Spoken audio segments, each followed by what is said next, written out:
بناوی خوای بەخشندەی میهرەبان سڵاوتان لەبێت بەڕێزان لە بەرنامە ئەمڕۆ قسە لەسەر سەردانەکەی محەممەد شیع سوودانی سەرۆک وەزیرانی عێراق دەکەین بۆ هەرێمی کوردستان. سوودانی لە سەردانەکەیدا لەگەڵ بەرپرسانی حکوومەت و هەرێم و لەگەڵ لایەنە سیاسیەکان کۆبۆتەوە. قسە لەسەر کەماندی سەردانەکەی سوودانی بۆ چییە؟ ئایا هیچ دەستکەوتێکی لە ڕووی موچە و بجەوە دەبێت سەردانەکەی یاخود سەردانەکەی پەیوەندی بەوەیە کە جارێکی دیکە خۆی کاندید کاتەوە بۆ ویلایەتی دۆم و پشتیوانی لایەنە سیاسیەکان بەرزمێنێ و لەسەر ئەم پرسانە قسە دەکەین وەسەر موچەی مانگیدا هیچ بەڵێنێک دراوە بۆ موچەی مانگی 11 و 12 ئەم پرسانەش لەگەڵ بەڕێز دکتۆر فازڵ نەبی بریکاری پێشووتری وەزارەتی دارایی عێراق قسەی لەسەر دەکەین کە وەڕێزیان لە هەولێرەوە لەگەڵمانە. کاکتۆر بەخێر بن، سوپاسیان بەدەبوون دەکەین. ئەگەر سەرەتا لە ئامانجی سەردانەکەی سوودانیەوە دەست پێ بکەین لە ڕاگەیەندراوی بەرپرسانی هەرێم لایەنە سیاسیەکان کۆمەڵێکشت باز دەکرێت مەسەلەی موچەیە بودجەیە سەرژمێریە ململانەی ناوچەکەی هەڵبژاردننی پەرلەمان و پێکەنانی حکوومەتی نوێیە بە بۆچوونی بەڕێزەوە کاریارە سەرەکی سەردانەکەی سوودانی پەیوەندی بەچیەوە بوو؟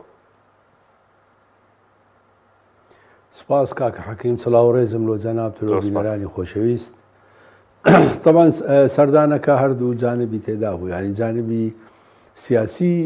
تێدا بوو، جانبی فەنیشی تێدا بوو، بەڵام لایەنە سیاسیەکە زاڵ بوو بەسەرەوە کە بە شتێکی نادیارە لایەنە سیاسیەکە ینی جانبە سیاسیەکە. سوودانی یەک لە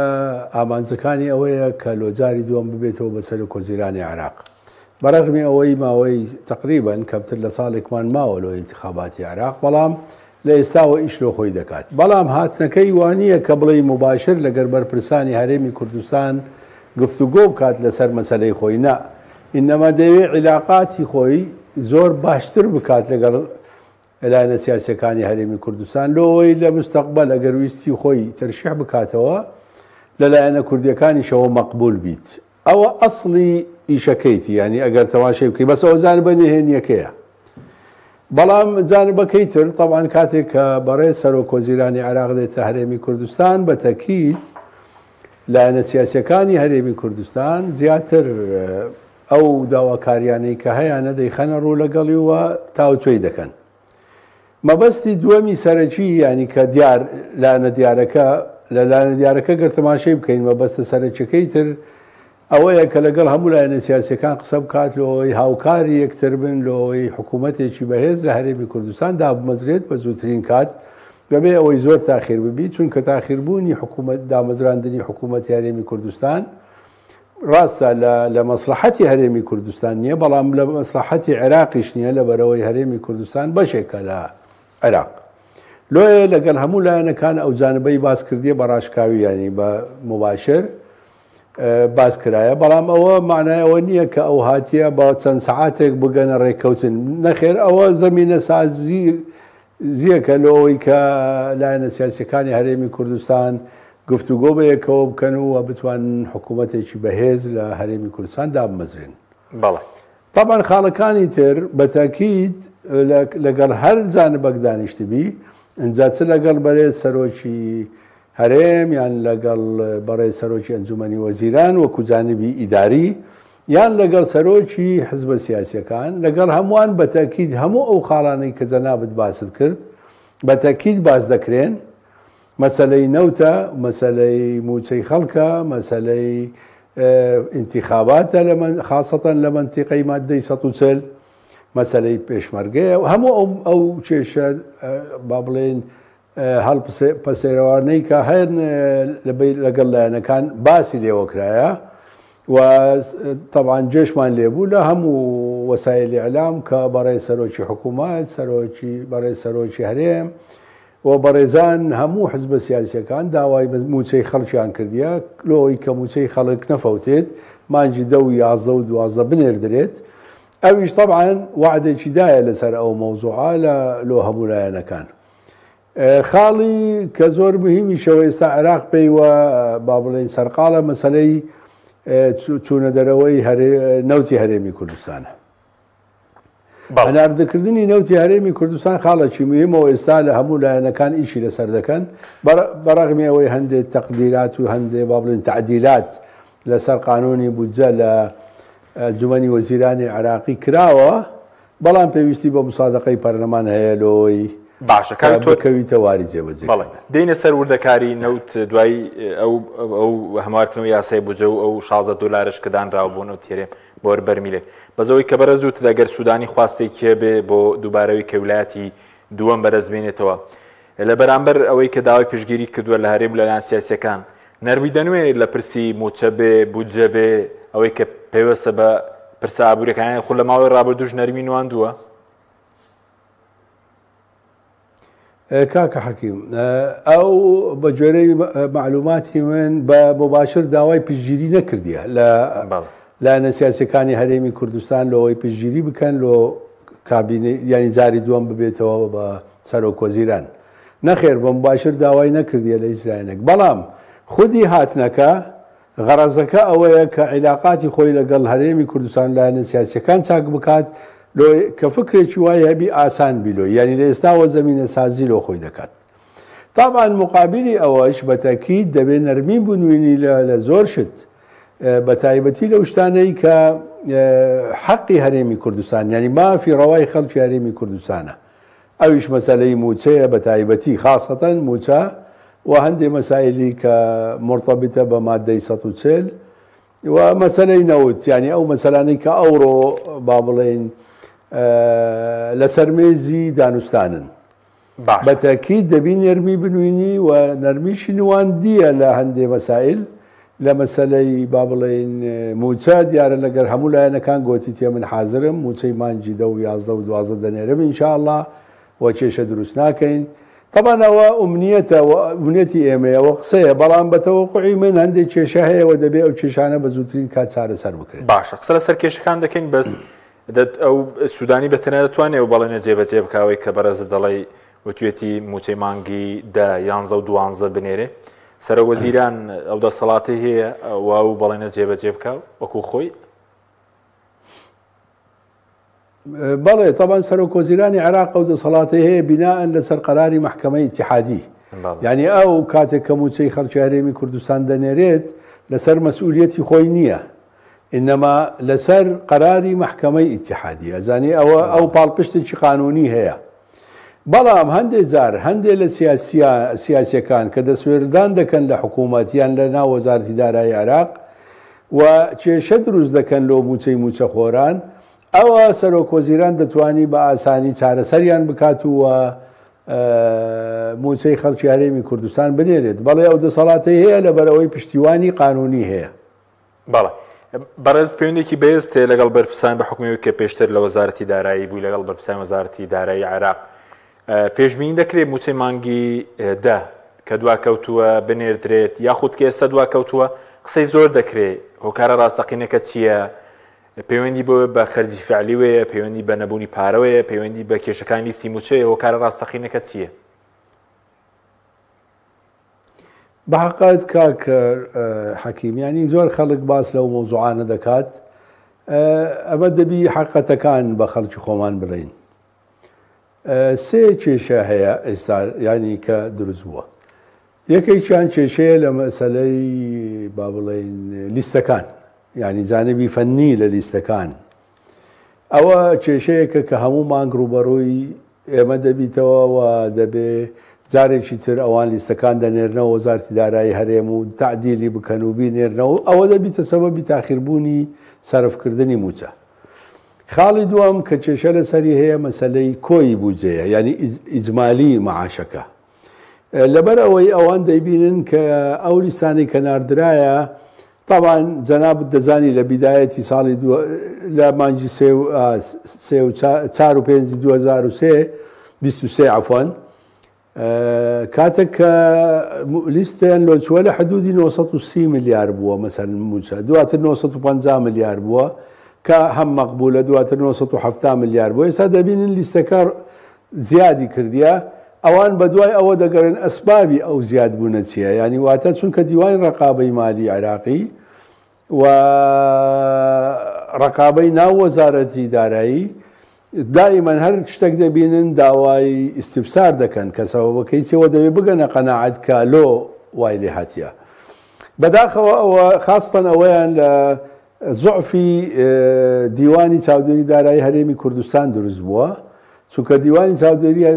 دارایی هەرێمی کوردستان لە قانون هاوبەشە لە مەسەلەی تەدقیق دەبێت تەنسیقی زیاتری لەگەڵ دیوانی چاودێری دارایی عێراق بیت لەو مەسەلانە.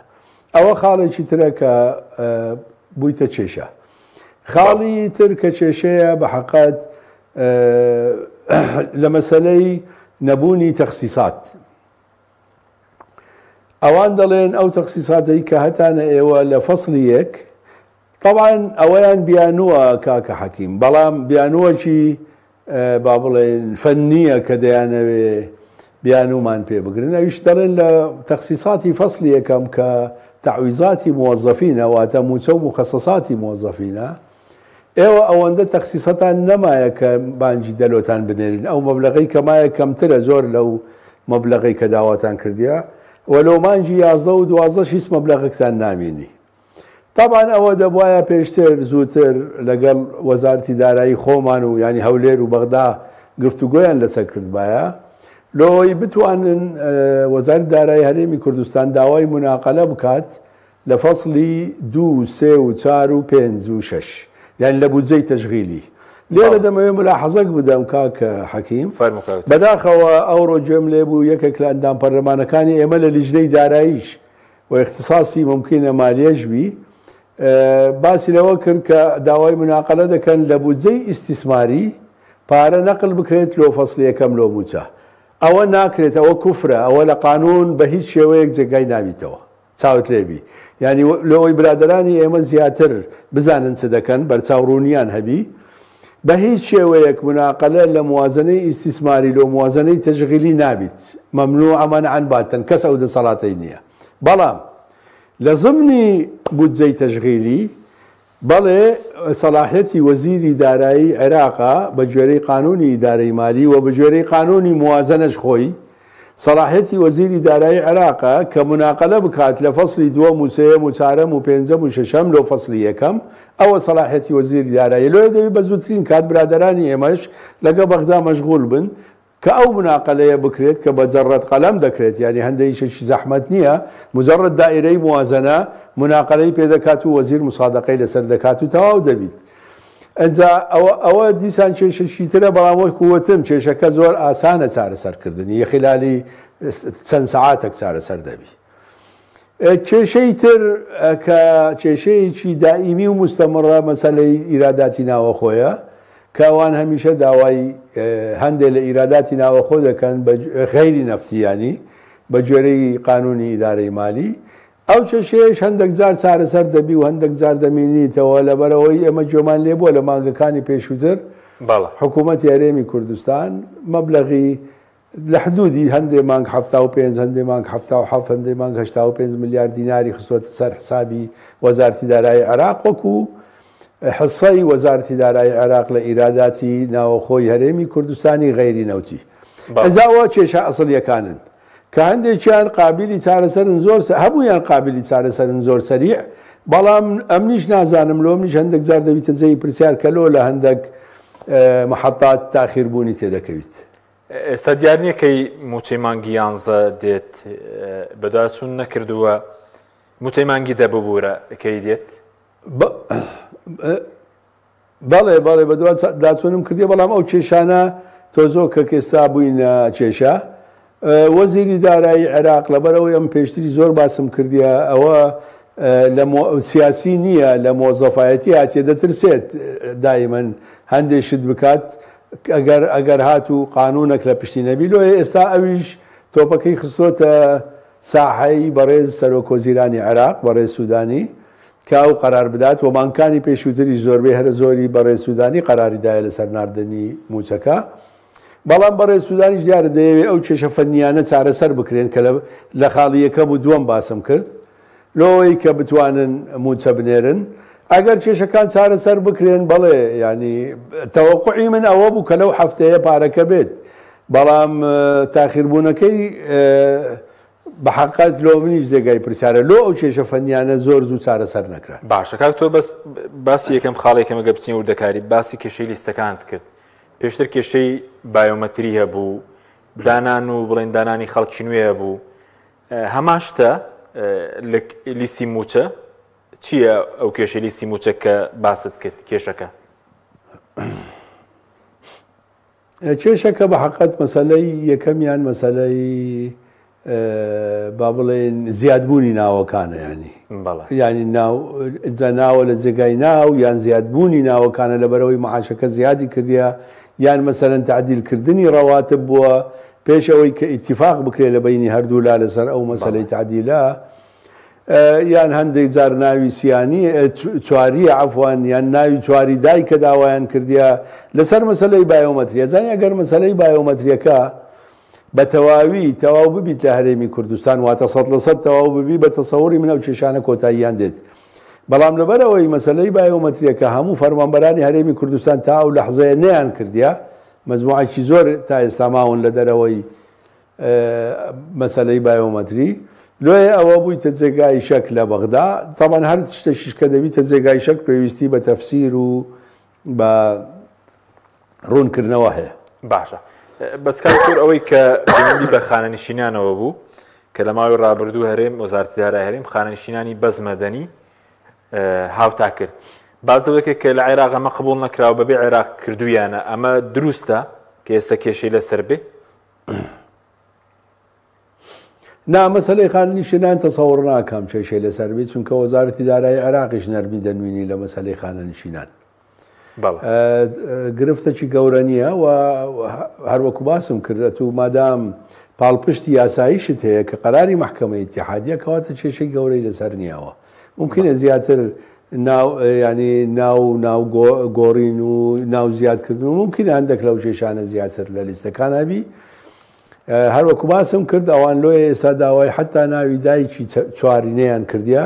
لۆی مطمئن بن لە مەسەلەی عەدەم تکراری ناوەکان و چکار وەکو باسم کرد هەمووی بایۆمەتری نەکردی ئەگەر هەموو بایۆمەتریەکە بکرابایە بە تەسەووری من ئەو کێشانە چارەسەر دەکران لۆیە حکوومەتی هەرێمی کوردستان وابزانم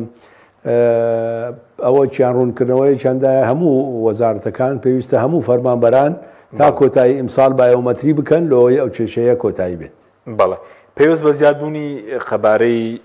وەلەو تۆزەکە کە حەکیمی زعازم دەکا ئەو دەنگە دەگەڕێتەوە لۆم بەڵێ ئێستا چاکێکین کاکتۆریان ئەو دەنگە چاکەین بەس پێویست بە زیادبوونی خەرجی لیستی موچە کە باز لەوە دەکرێت کە بۆ مانگە داوای 998 ملیاریان کردبێ نەگەیشتەوە تریلیۆنێک ئەوەندەی کە بەڕێز داگەداربی کۆی خەرجی مانگانەی لیستی موچە کاکە حەکیم ئەمنوت و زیاتر محللی مالینە ینی باسیەوەکان دەکەین با زۆر داخلی تەفاسیلی بچوک نەبین ئەنجا چەند بۆ و ینی چەنداوە مۆزوعی ترندێک دەڵێ کەمترە لە تریلیۆنە کەندێکیان دەڵێن نەخێر تریلیۆنی شتێ پەڕاندیان دێک دەڵێن تریلیۆن و 7 ملیارە ئەوە ینی مۆزوعی فەنیە مهمە و جان بە ئەوەکەی باز بکە ینی مشکلەکە لە چێە باشە بەس ئەوەی کە بوتت نەبوونی تەخسیسات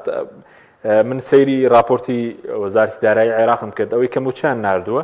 نزیکی 7 تریلیۆنێکیان ناردووە تا ئێستا بۆ موچە ئەی لە بودجە 11 تریلیۆن و دانەنراوە بۆ موچەی موچە خۆران و خانەنشینان و چاودێری کۆمەڵایەتی بۆچی ئێستا بڵین ئەگەر ئەمە کێشە بێ تەرخانکراوی دارایی نەبێ؟ بە تەسەووری من ئەزانی کاک حەکیم ئەوان بەڵێ 11 تریلیۆن و شتێکە چووکە 945 ملیار شتێک بوو ئەوەی موچەوە ئەوانی تریش تریلیۆنە کوشتێک تقریبا لە حدودی 11 شتێک بوو بە تەسەووری من وەزارەتی دارایی عێراق کە باس لەو خاڵە دەکات ئەو موچانەی کە پێشتر ینی ئەو قەرزانەی کە پێشتر وەکو موچە درابوون ویستیبی تەسویەی ئەوانە بکات لۆیە گەیشتاوە وئیلا بەڵێ ئەو پارەی کە ناردرایە هەتا ئێستا هی 9 مانگ ینی کەمترە لە 9 تریلیۆن کەمترە لە 9 تریلیۆن بەڵام ئەو تەسویانە ممکنە وای لێ کردبی یان سوء فەهمێک لەلایەن دایرەی موازنە لە وەزارەتی دارایی عێراقیەوە هەبیت ئەوە پێویست دەکاتە زانی کاک حەکیم برادرانی فەنی ئێمە ینی برادرانی فەنی کە لەگەڵەوەن دادەنیشن بودجەکەیان لە پێش بیت و بڵێن ئەوە مەبلەغەکانە ئەوە مەبلەغی موچەیە ئەوە هی خانەنشینە ئەوە هی چاودێری کۆمەڵایەتیە کۆیەکەی ئەوەندەیە ئێوە ئەوەندەتان ناردێ ئێمە ئەوەندەمان ناردێ ئەگەر ئەوان هەر ئیسرالیان کرد لەسەر ئەوەی کەوان تەسوێی قەرزەکانی پێشتر کە لۆموچە هاتیە لەوێ کردیتیان کەواتە ئەو کاتە دەتوان داوای مناقەلە بکەن لەوەی لە وەکو باسم کرد لە جزئی تری بودجەی تەشغیلی مناقەلە بکرێت لەو فەسڵی یەکەم. بەڵێ بۆ موچەی مانگی بەرەزوت کرد ئاسانە و گواستنەوەیە ئەگەر کورتێنانەوەی موچەی مانگی 11 و 12ش کێشە دروست نابێ ئەگەر حساباتی دارایی دابخرێ ئەمساڵ. نا کاکە حەکیم مەسەلەی مناقەلە هەر کاتی خۆی ئەو بەڕێزەی کە ئێستا وەزیری داراییە لە عێراق مدیر عامی موازنە بۆ لای من و من چەندەها جار ئەو مناقەلانەم پێی کردیە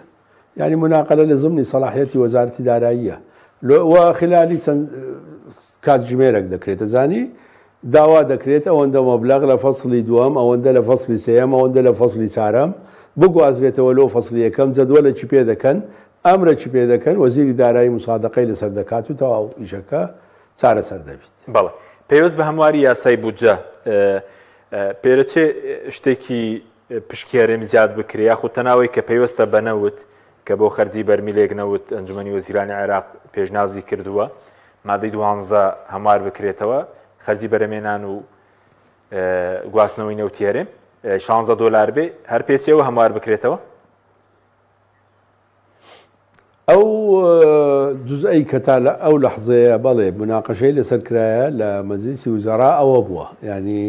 زیاتر ئەو تعدیلە بووە لەبەرەوەی جەناب دەزانی لە ساڵی 2024 هەندێک تعدیلیان کرد لەسەر 2023 بەس تعدیلەکە لە جەدوەلەکان بوو زیادبوونی زیادکردنی تەخسیسات بوو ئێستا نایەنەوێت زیادکردنی تەخسیسات بکەن لەبەرەوەی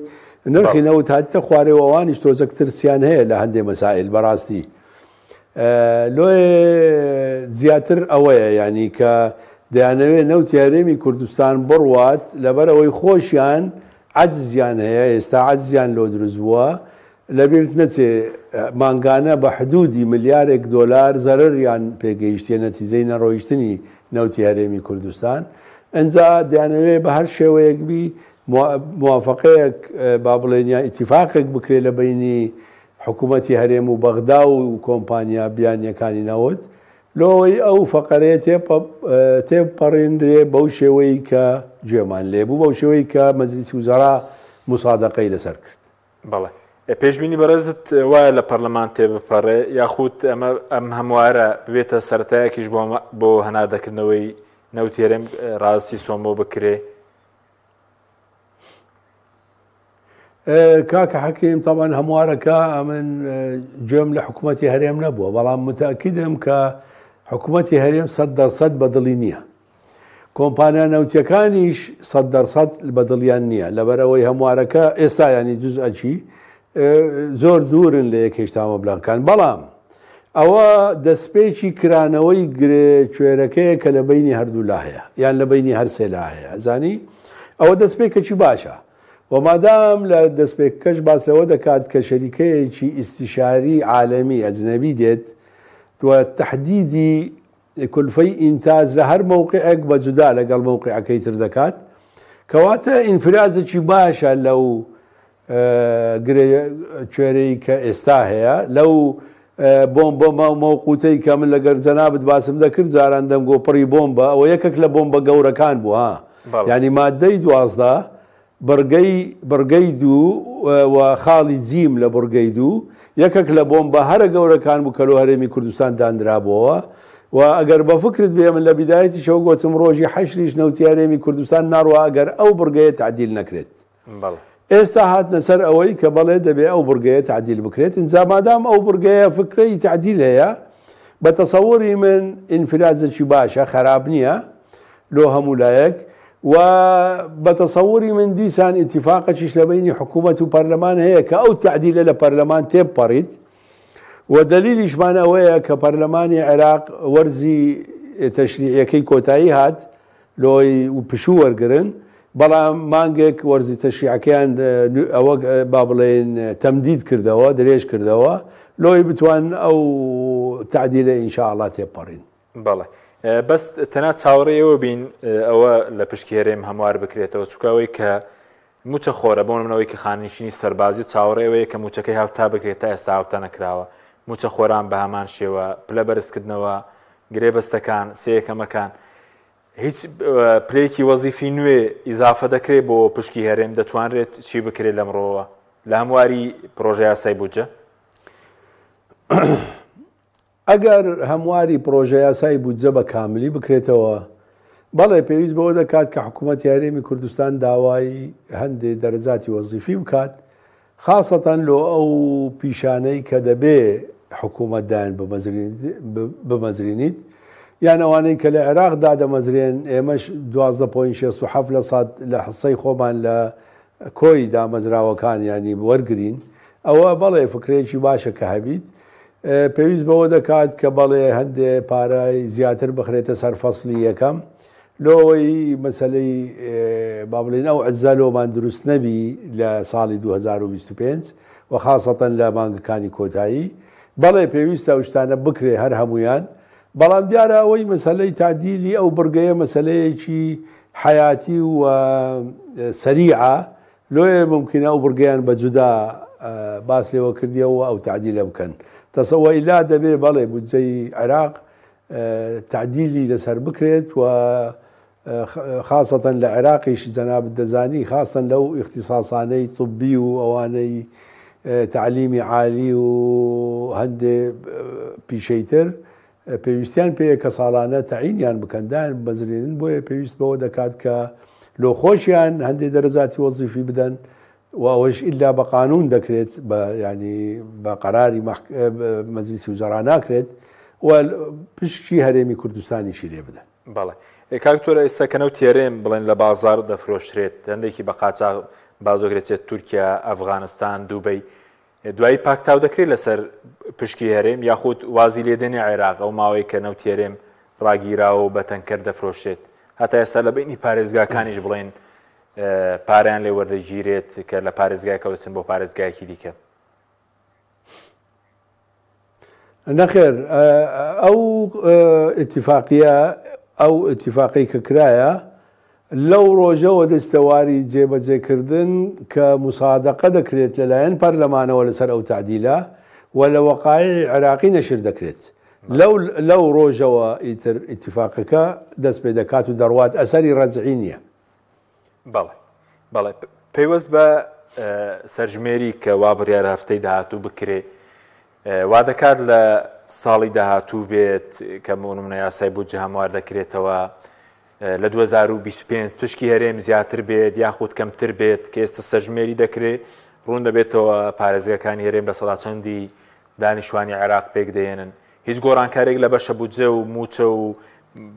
پاری پرۆژەکان ڕوودەدات بەڵێ کاکە حەکیم چونکە لە یاسای بودجە لە 2005ەوە کە یاسای بودجە هەیە کاتێک کە تا ئێمە لە عێراق بووین تەوان 17% بوو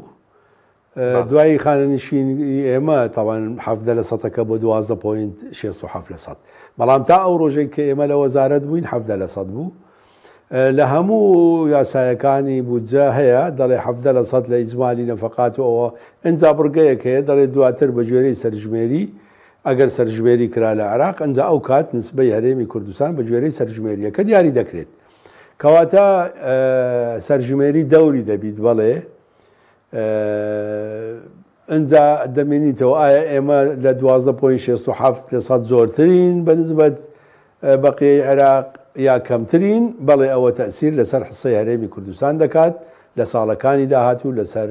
حسەی هەرێمی کوردستان لە بودجە. بەڵێ سەبارەت بە پۆستی بریکاری وەزارەتی دارایی عێراق پێشتر بەڕێزت لەوێ بووی ڕۆڵێکی گەورەت هەبوو لە پرسی موچە ئێستاش بڵێن بازۆکە ئاڵگۆڕێکی نوێ ڕوودەدات ڕێباز حەملان دەبێتە بریکاری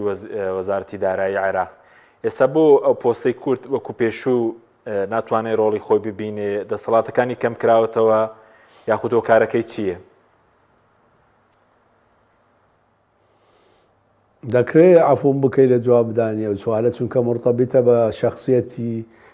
من ینی لۆیە ناکرێ من جوابی بدەمەوە. بەڵێ مەوسم وەکو بریکاری وەزارەتی دارایی دەسەڵاتی زۆر ئەگەر بیەوێ کەسێ بێ 10 ساڵ لەگەر 8 وەزیری ئیشم کردیە. دەسەڵاتی چی بوو بەرە دکتۆر؟ دەڵێم 10 ساڵ لەگەر 8 وەزیر ئیشم کردیە 8 وەزیری مختلف لە شیعە و سنە و وەزیرێکی کورد بەڵام طبعاً دەسەڵاتی ڕەهام هەبووە لە وەزارەت بەتاکید ینی چونکە مەسەلەکە ئەمن دەگریتەوە لۆی نامەوێت جوای بدەمەوە. بەڵێ زۆر چاکە. سەبارەت بە ئێستا و پرسی هەژماری منیش کە هەر بەردەوامە لەگەڵ تەوتین و یەکێتیش وەکو حیزب ئێستا باسی تەوتین دەکات چەندە تیمی حکوومەتیان بێدەنگە لە کۆتاییدان پرسە چی بەسەر ئەمڕۆ سوودانی سەدانی لایەنەکانی کردبوون پرسیاری لێکردبوون بۆ نمونە پرسیاری لە کۆمەڵیش کردبوو کە بۆ چونتان چیە لەبارەی تەوتین و هەژماری من ئەو پرسە لە کۆتاییدا بەکوێ دەگە کاک دکتۆر کامیان سەردەکەوێ؟ کاکە حەکیمە من ئەو مۆزوعات چونکە مۆزوعشی زۆر هەستیاری شەمەوێ بە تەفسیل باسی بکەم ئەگەر وەختت هەبی لەوەی خەڵک بە هەڵەلێکی نەداتەوە قسەکانی من چونکە هەست دەکەم لەو فەترەی ئەخیر هەندێک خەڵک ممکنە بە هەڵەلێکی بداتەوە. ئەمن لە بیدایەت ئەگەر بە فکرت بێ من لەگەڵ تەوتین بووم لۆ لەگەر تەوتین بووم چونکە قەراری مەحکەمەی ئیتیحادی لەو بورگەی کە باسی مونچە دەکات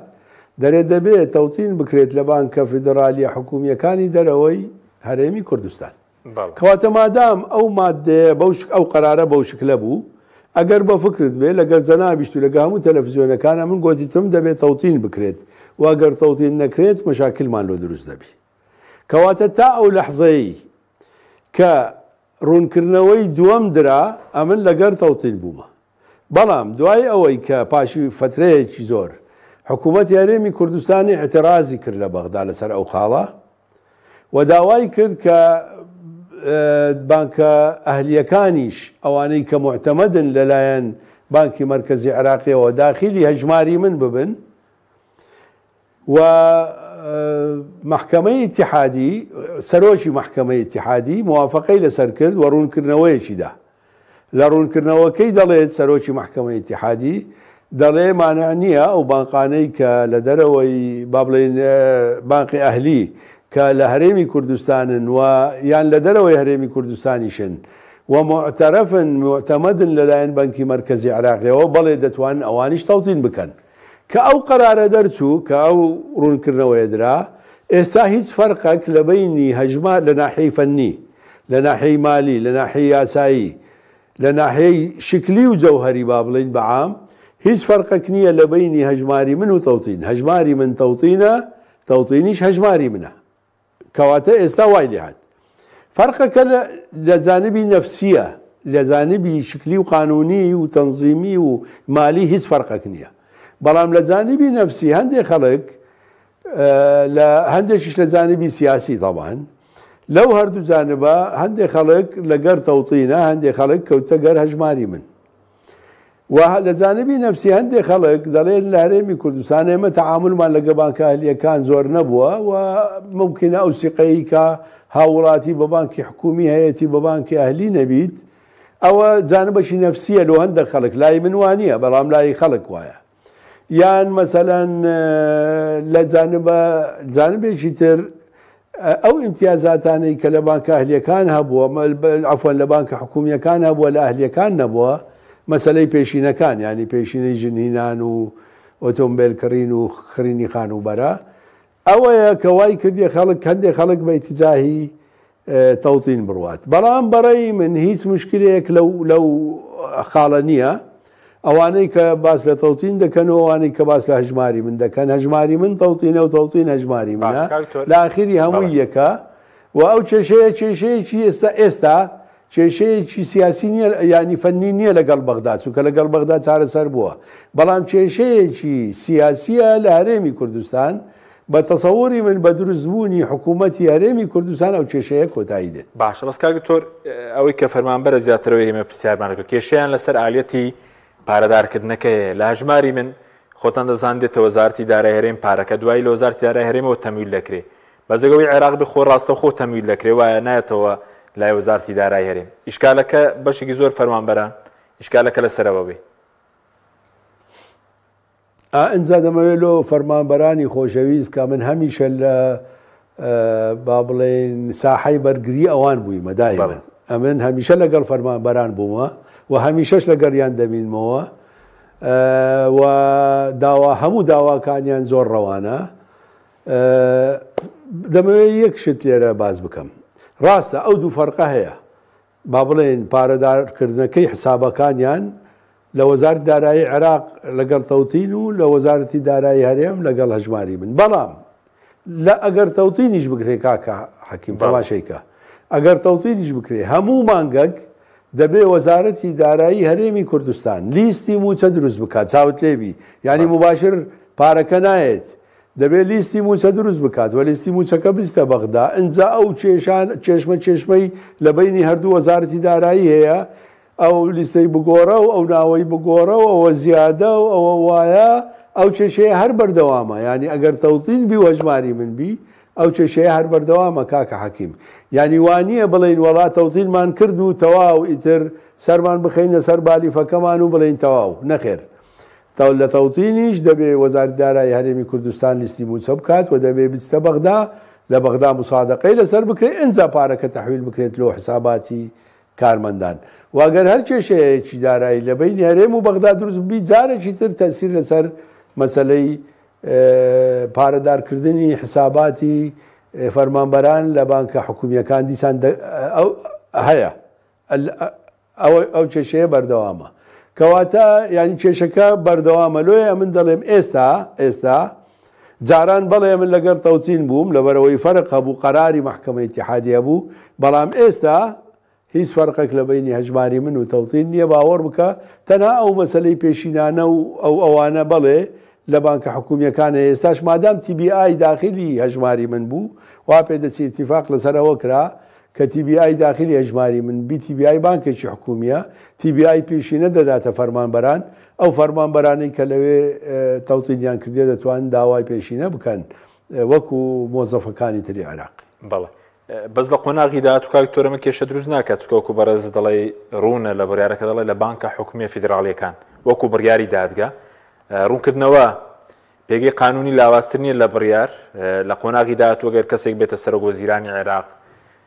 کێشەی بۆ دروست نابێت، کە سوودانی نەبێت، چونکە سوودانی ئێستاوە دیارە ڕەتاوی بڵین دەسەڵاتدارانی هەرێمیش دەکات.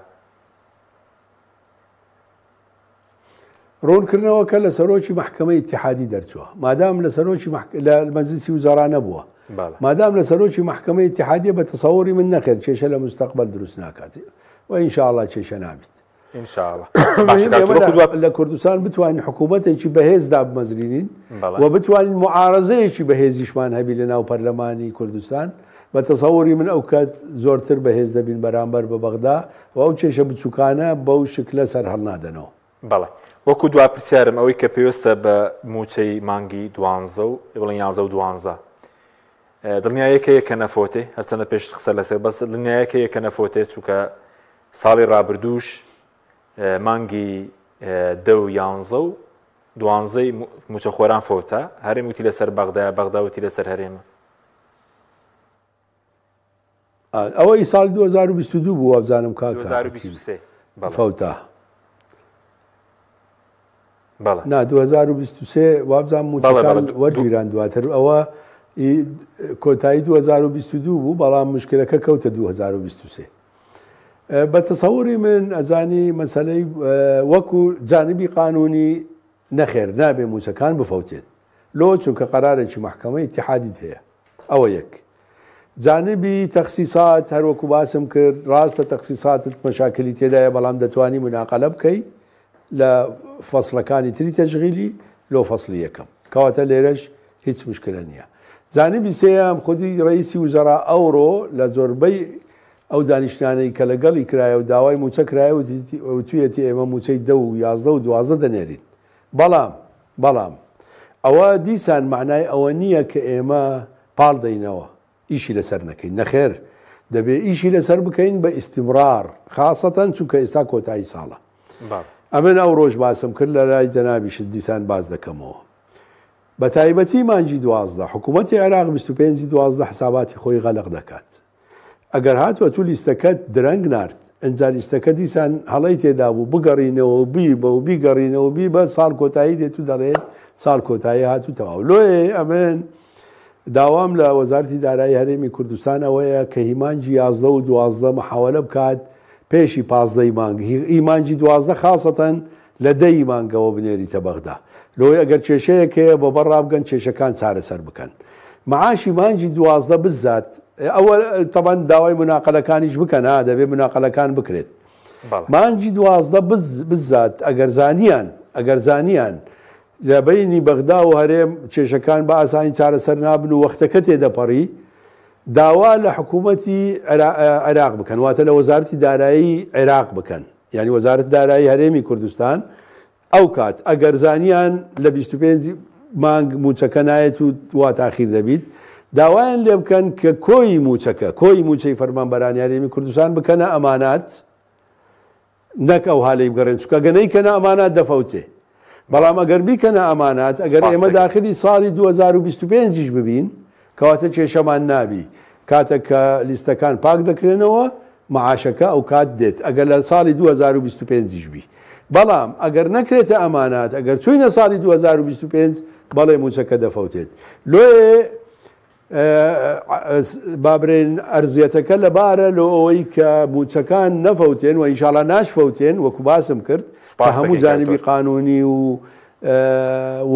وعدی ڕئیسی وزەڕای لەگەڵا بەڵام